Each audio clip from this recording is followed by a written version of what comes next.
Welcome back, everybody, for another rail trail adventure with Exploring with Smiths. Today we're headed to Great Miami River Trail, and we're doing a small section, well, kind of small. We did a 15-mile trek of the rail trail section from Troy, Ohio to Piqua, Ohio. Beautiful ride over there from Delaware, Ohio, where we're based. A lovely little town. Have this beautiful roundabout. You can tell it's been there since obviously all these buildings were built. And we've got a lot of amazing period architecture here from the area. It's just amazing. French inspired, colonial inspired. So we did a brief little walk around just to try to get our bearings and try to find a place to eat for lunch, as we typically do. We left early enough that we could get to our destination by lunch. Now here we are. We finally decided on Mojo's Bar and Grill right there in downtown. We had some amazing beer cheese with pretzels, some just regular hand-cut French fries, and these amazing garden salads. Look at that.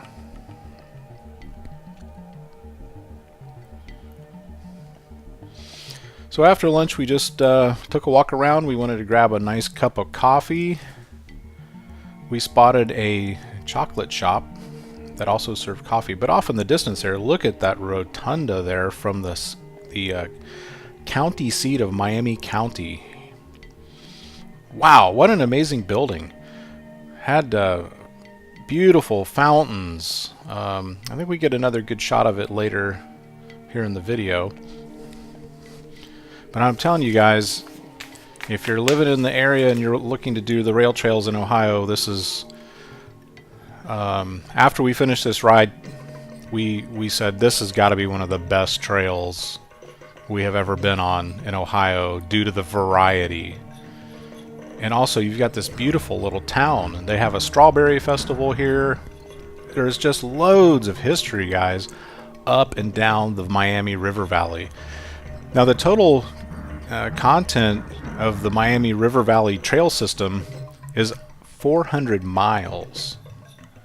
Did you hear me? 400 miles, guys, from Cincinnati all the way up north of Piqua is 400 miles of trail systems. So we don't even scratch the surface. Now we found a really nice coffee shop that also served handmade chocolates. The company and the family have been making chocolates since the 1800s. It's Winans, and it's coming up here soon. But being an architecture fan, a history fan, I was just blown away by this little gem. The little gem most people have never even heard of, Troy, Ohio. And you can see the prosperity of the town. Here we are in Winans.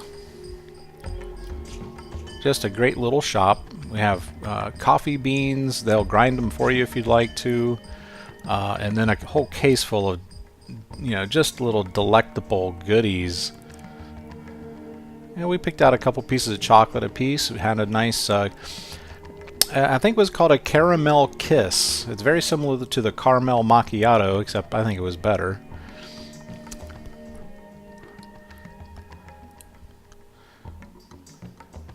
And here we are. We get to the the park that we went and parked at, which is right next to an excellent seafood restaurant. And it's called Treasure Island. And here we are looking back across Treasure Island. It's basically like a little, technically it's an island right off the Miami River there that we're looking at. We're going across the bridge. You see we have a clear area for just cycles. There we are, seeing the Miami courthouse off in the distance. We kind of wanted to check out the trails in the area before we got on our main ride going to Piqua. So we just decided to cross the river just to see where the bike trails on the east side of the river lead to.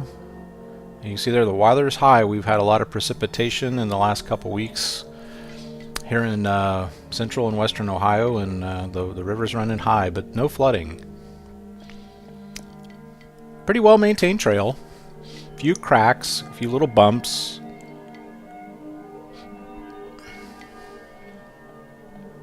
Hey, we're having fun.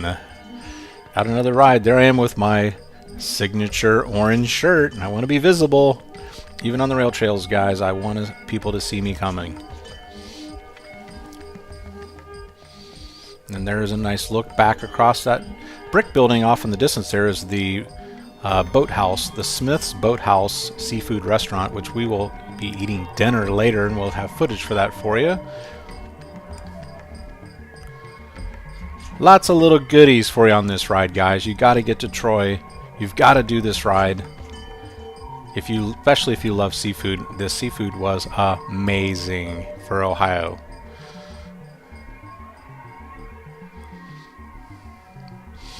And they've got the same last name as Carol and I. Isn't that great? Alright, here we are.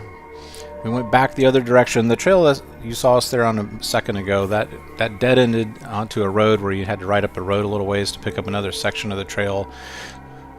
So we just simply went back underneath the big bridge, and now we're heading south. And you're seeing, like, across the way there, that brick building is an old foundry.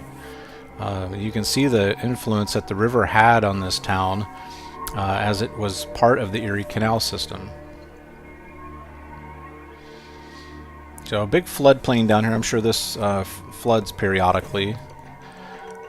But lots of, you could tell, old warehouse-type businesses, businesses that were thriving on the canal trade as the boats came up and down the river. Really interesting, and just chock full of history. You can really feel the history when you're here.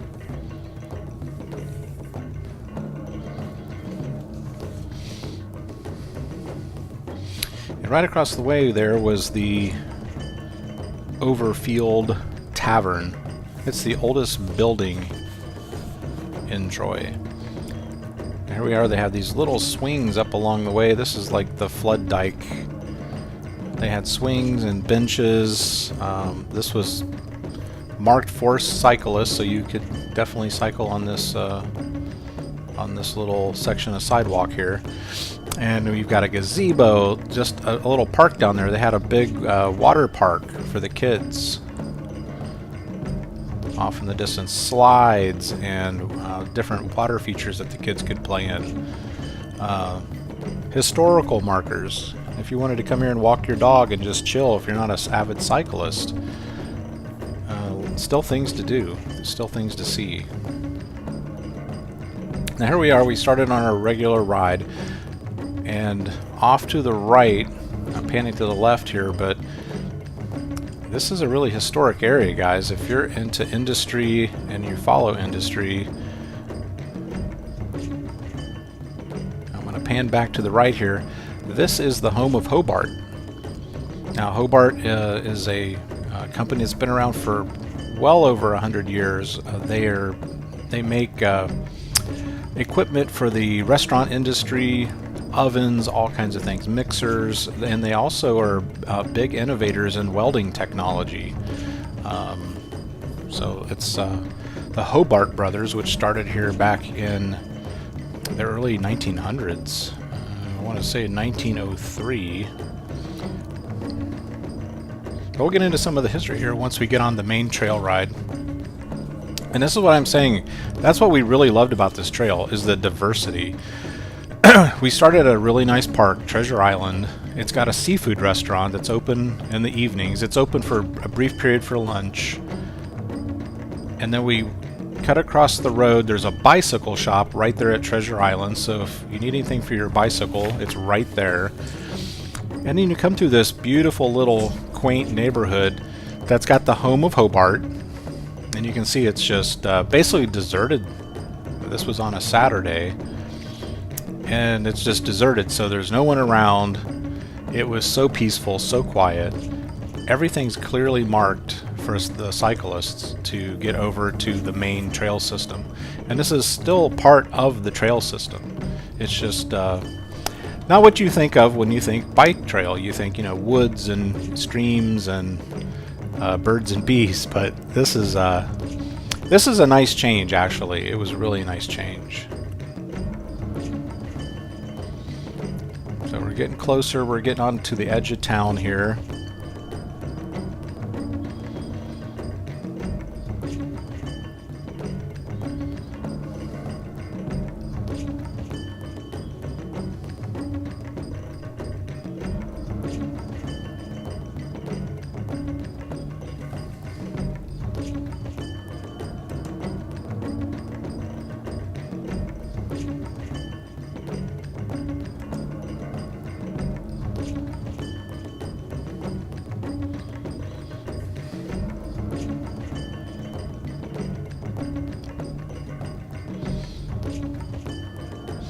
Cornfields, cornfields. But the corn looks just so healthy. We've had all that nice rain.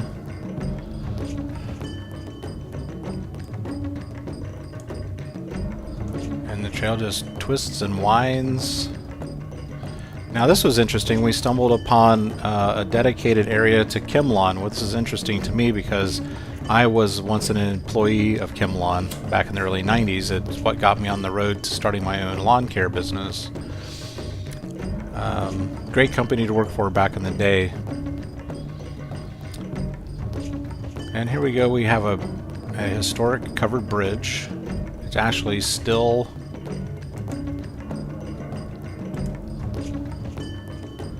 still in operation. You can still drive it. This is one of the oldest covered bridges in Ohio.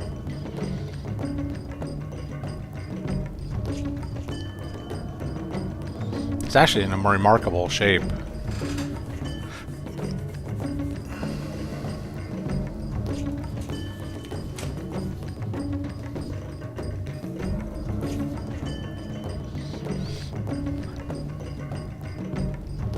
Beautiful old grain silo area that's still in operation, but look at the size of that place.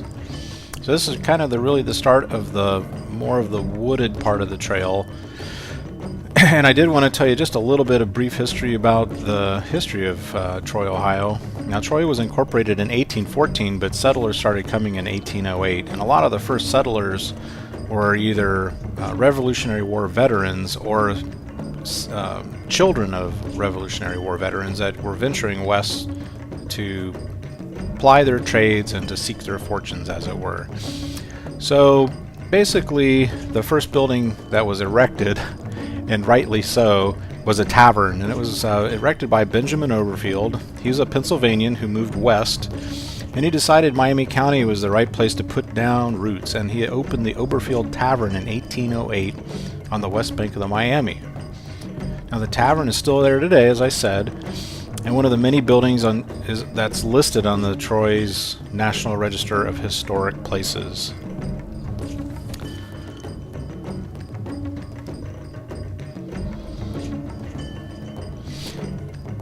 Just amazing. Now this was a large pond that was off to the left side of the trail. We had a few people that were fishing, but just peaceful.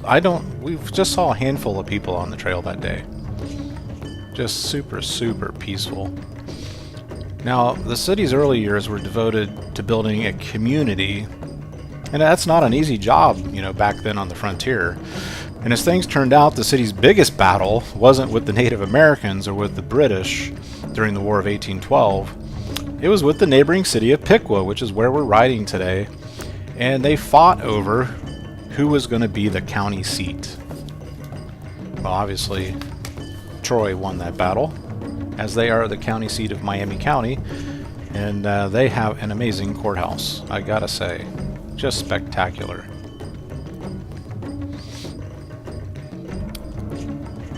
Now, one of the things that's, like we said with Troy, is not only that it was on the canal, it's on the river, it's a prime trading locale being on a river like that, but it really became a heart of industry, and all the way up through the Miami Valley, because innovation was always an important part of Troy. And it's as I said, it started with the Miami Erie Canal and the latest in transportation, and it came to Troy in 1837, and portion of the city's canal history can still be seen on the south edge of town, where surviving canal locks can be viewed from one of the city's new bike paths, right by where we rode.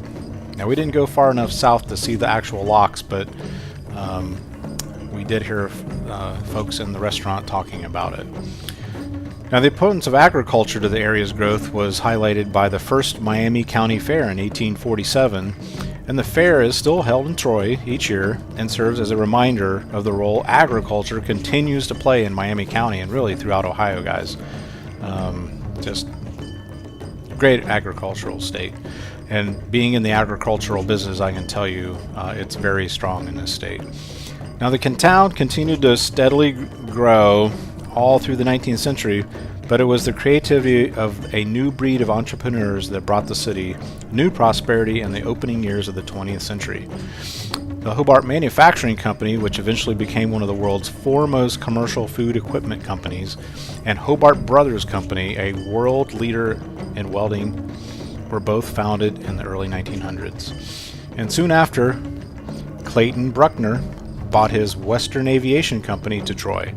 And these companies took Troy to the world, but also brought the world to Troy, providing simulation and other entrepreneurs coming into the area.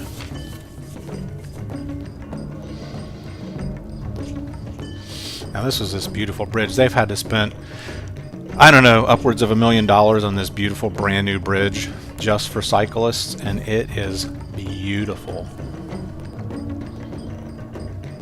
What a view of the river.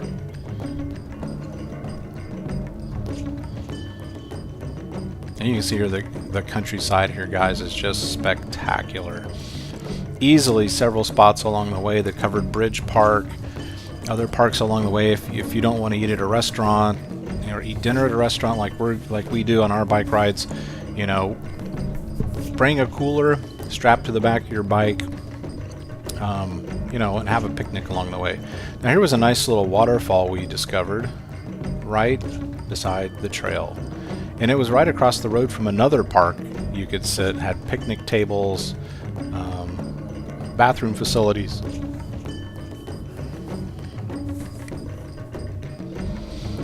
And you see here, I'm going to pan back and we'll see the little parking area. There's several areas. You don't have to park where we did at the Treasure Island Park. There's several little parks along the way if you want to do shorter segments.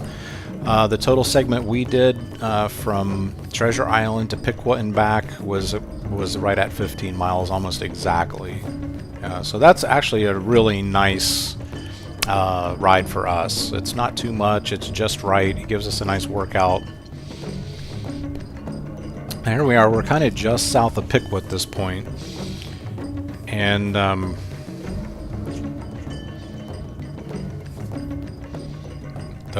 really the forest starts to close in.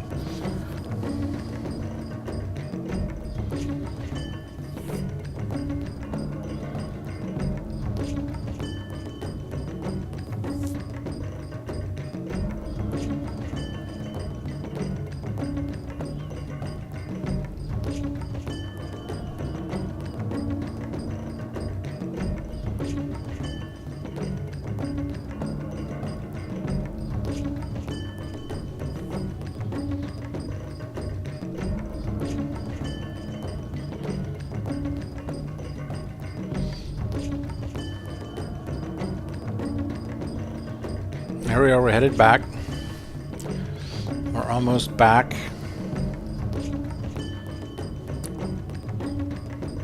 Just stopped for a breather. We just did an uphill right there. There was a nice upgrade coming up from that big cornfield down there. And at this point, we're pushing 15 miles, and the legs were starting to burn a little bit. So we took a stretch. We watered up. We just, you know, took in the nice view and just how peaceful and tranquil things were. The birds, just really refreshing. Now here we are at dinner. And you can see they have like a recreational area that creates the island, which you see off there in the distance. where you can, you don't even have to rent them. I think they're just free. They've got kayaks and canoes. Now here's the amazing selection that they have for this restaurant. It's really got a lot of great choices. Now I ended up getting that Admiral's platter right there. It wasn't cheap, you know, good seafood is not cheap, but it had a little bit of everything, and the scallops were to die for. A couple of nice cocktails. Just a beautiful little view. It was a beautiful day. The inside of the restaurant is equally as nice. You see there, I got that coconut shrimp on the left. Boy, was it amazing. You could really taste the coconut. The coleslaw was amazing. The potatoes were amazing. Just really, really pleasantly surprised. Now here's the outside. We just finished dinner. And just taking a nice little walk right before we start heading back. I want to thank you guys for coming along today, guys. Hit like, hit subscribe, and definitely share the video to your bicycling friends, your hiking friends, so we can spread the word. Have a good one, guys.